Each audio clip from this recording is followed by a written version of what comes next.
Hello and welcome back to Tutoring with Gavin.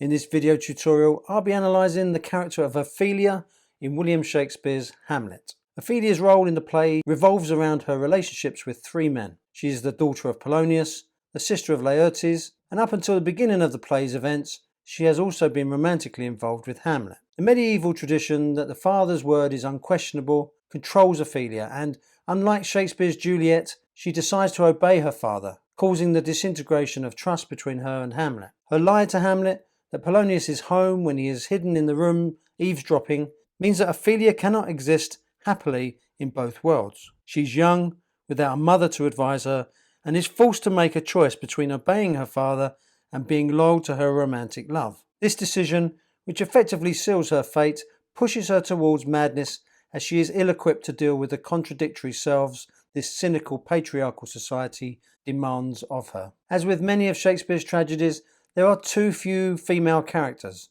perhaps because of the restrictions on women performing in the theatre. In this play, both Gertrude and Ophelia are defined by their behaviour, which is overwhelmingly influenced by the men around them and the violent world they live in. We are never quite sure how long Ophelia and Hamlet have been romantically involved, but we first learn of it when Polonius exploits this relationship in an attempt to help Claudius and Gertrude understand the cause of Hamlet's apparent madness. Polonius believes the madness is caused by problems in the relationship between his daughter and the prince, even though in reality Hamlet is faking his madness in order to distract those around him while he sets about investigating his father's murder.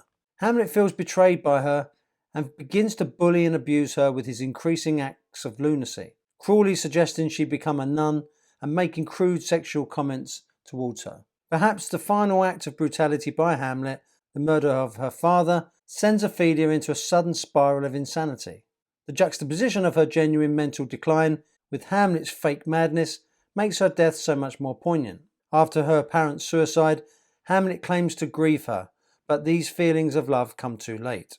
Part of the tragedy for Ophelia seems to be her ignorance of Hamlet's scheme, and so the selfish manipulations of her father, together with Hamlet's secrecy, sets in motion the disintegration of Ophelia's relationship with Hamlet and her own sanity. For any actress playing Ophelia, it's important to find the key moments that push her towards madness, because there is always a danger that it's too sudden and unbelievable. But the way that the madness is portrayed is equally important, because it can come across in different ways to an audience, from hysteria and fragility to frustration and outrage. With Lady Macbeth, we get to see the fragility caused by guilt, which gives her a complexity that makes her so fascinating. Ophelia also needs that contrast from naive and confused to defiant and provocative, ultimately taking control of her own destiny. Sexuality, either in absence or abundance, has become synonymous with femininity in society to an extent that it never has with masculinity. Ophelia has become an image of femininity since her conception, which effectively means powerless. I shall obey my lord. She is rarely imagined as a woman in control of her own choices, with her own agenda. Polonius refers to her as a green girl and baby, fixing her identity as a simple young girl who relies on the wisdom and control of her father and brother, her entire future being dependent on maintaining her virginity. This is contrasted with the way her father treats his son, Laertes, telling him to be true to himself. For Laertes, Ophelia represents perfection to be protected and warns her not to lose your heart or your chaste treasure open to his unmastered opportunity. Fear it, Ophelia, fear it. This fear has been installed in her from birth, so much so that she can never be true to herself. In fact, the fear of the men that their mothers, wives, daughters or sisters might bring shame upon them through their sexuality must have been unbearable for women at the time. However, Shakespeare takes the opportunity to provide her with the wisdom of a person who has grown up watching men act with misogyny and hypocrisy, as she responds to her brother. But good my brother, do not as some ungracious pastors do, show me the steep and thorny way to heaven, whilst like a puffed and reckless libertine, himself the primrose path of dalliance treads, and recks not his own reed. Occasionally Ophelia is viewed in a more salacious way, in part because of Hamlet's comment to her in the nunnery scene, I say we will have no more marriages. To a nunnery go. The word marriage was sometimes used as a euphemism for sexual relations, and nunnery could be a euphemism for a house of ill repute. This could suggest that Ophelia is not a virgin, and could suggest that she is a woman who knew her way around the royal court and knew how to climb the social ladder through her beauty.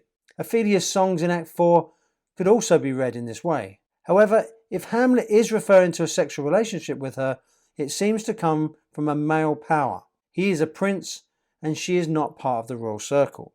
By seeing Ophelia as simply a lovesick young woman or broken by the loss of her father, there is a danger that audiences might ignore the misogyny and masculine manipulation Ophelia suffers, making her existence dependent upon others for meaning. Hamlet's mistrust of all women, "Frailty, thy name is woman," reduces both female characters. Ophelia's madness has often been seen as weak-mindedness, but it could make more dramatic sense for modern audiences if this is presented as a form of emancipation, in parallel with Hamlet. However, just as Lady Macbeth disappears from the stage for long periods, Ophelia's character also fades in significance. As a character, she is underwritten and underdeveloped, which restricts the ability of a director to grant Ophelia the chance to find her voice, her identity, and an understanding of the injustices she has been dealt all of her life by these men. So is Ophelia ultimately able to take control of her own destiny by taking her life, freeing herself of these men who have caused her so much pain? Audiences have often been served up with a childlike figure to be pitied and misunderstood, with either female hysteria or wild gestures of passion and tragic beauty. Instead of anger at her plight, and that of all women at the time, they often see her death as romantic, with passionate love unfulfilled.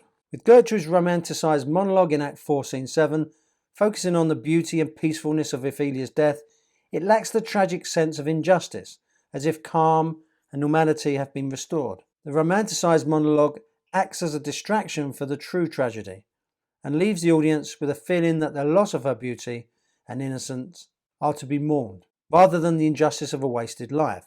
The fact that Ophelia has endured her own existential crisis, searching for her sense of self, is lost amongst the self-importance of the royal court.